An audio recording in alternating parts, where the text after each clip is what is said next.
On drug treatment programs. Why do drug treatment programs matter? Over 50% of incarcerated people in the U.S. struggle with substance abuse, drug-related offenses, and overdoses are a high trend of rising. An effective prison drug treatment program reduces criminal activity and leads to better outcomes. Drug programs can help after prison, such as improving mental health and physical well-being, will be job-ready, building resumes, and building social skills. There are 4 types of drug treatment programs. Therapeutic communities is a long-term structured residential program inside the prisons where peers will hold each other accountable. These studies show that offenders who complete both in prison and aftercare will lower relapse and recidivism rates, whereas in those who drop out and receive no treatment. Drug courts specialize courts that divert drug-involved offenders away from incarceration into supervised treatment programs that lowers recidivism and drug use. Medicated assisted treatment uses medications such as methadone and naltrexone, along with counseling to treat substance dependency.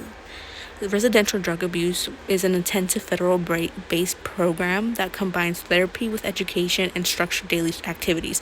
Those who complete the program are less likely to relapse or be rearrested. The findings and effectiveness of the research showed a bit of a mixed result.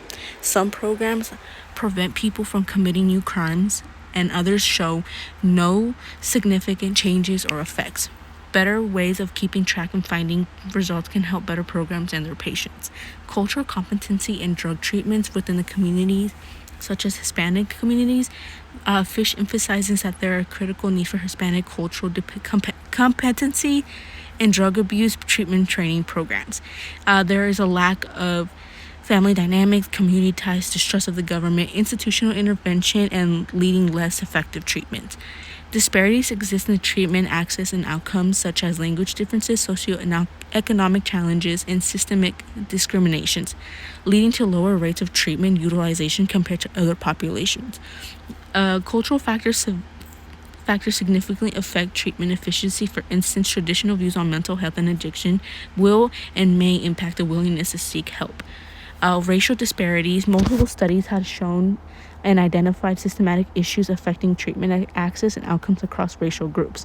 McDonald found that racial minorities are more likely to be incarcerated rather than referred to treatment programs, which will indicate in bias in criminal justice systems.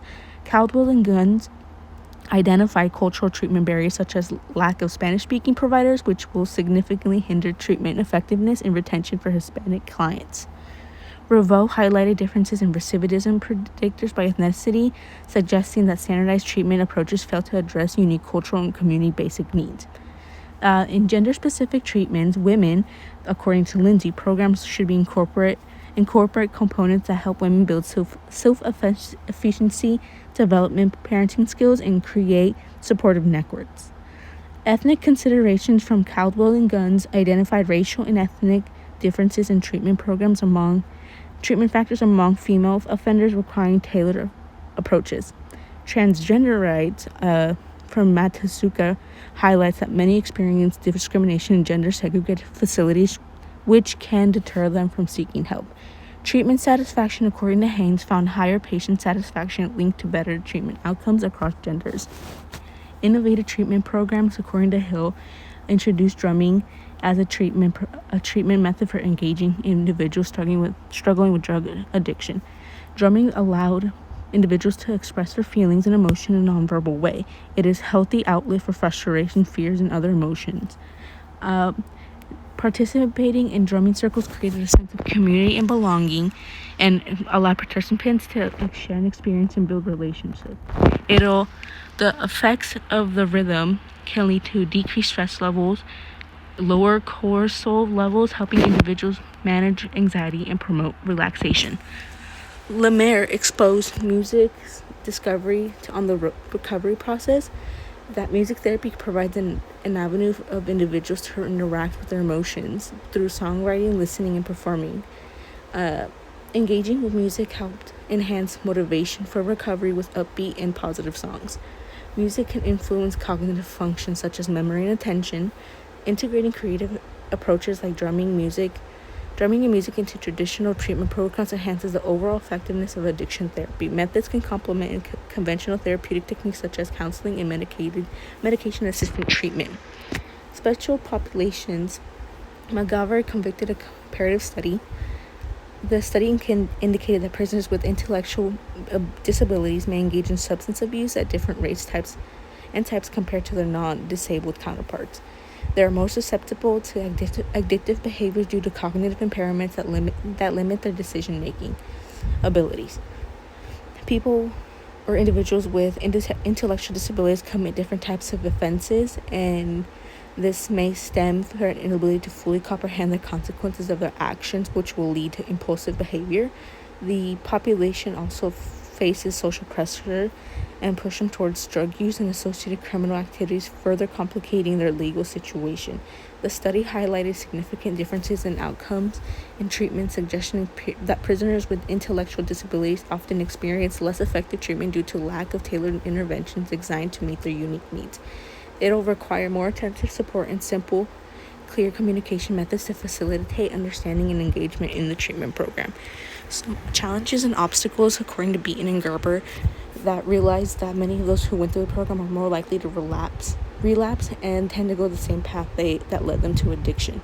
Statistically speaking, they had a difficult time trying to get published statistics from the prison. They were limited from funding, resources, and participants who can receive the treatment. They realized that prisons did not want to give out information about inmates and their histories, and prisons did not want to be held accountable about their fundings to the public for programs.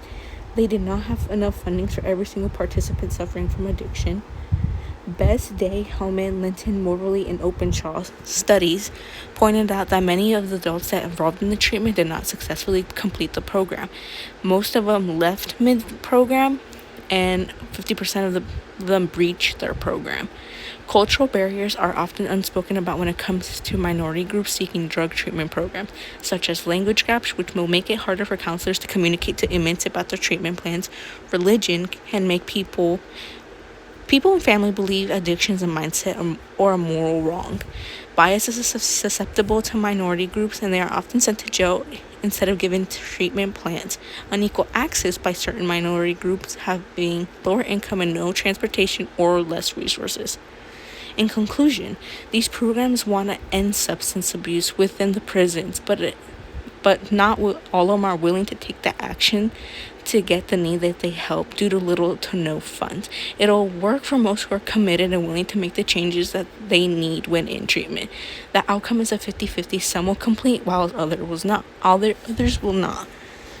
People become prepared for when they're released and become law-abiding citizens after treatment. With challenges of drug treatment programs, there will always be discrimination within addiction, making people who are seeking help feel embarrassed, alone, shameful, and often will make them hesitant to receive the help that they need.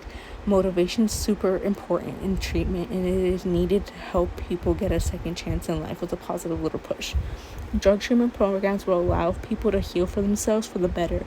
It'll solely focus on them and their time dedicated to fully recover for themselves. Thank you so much, and these are our references. Have a good day.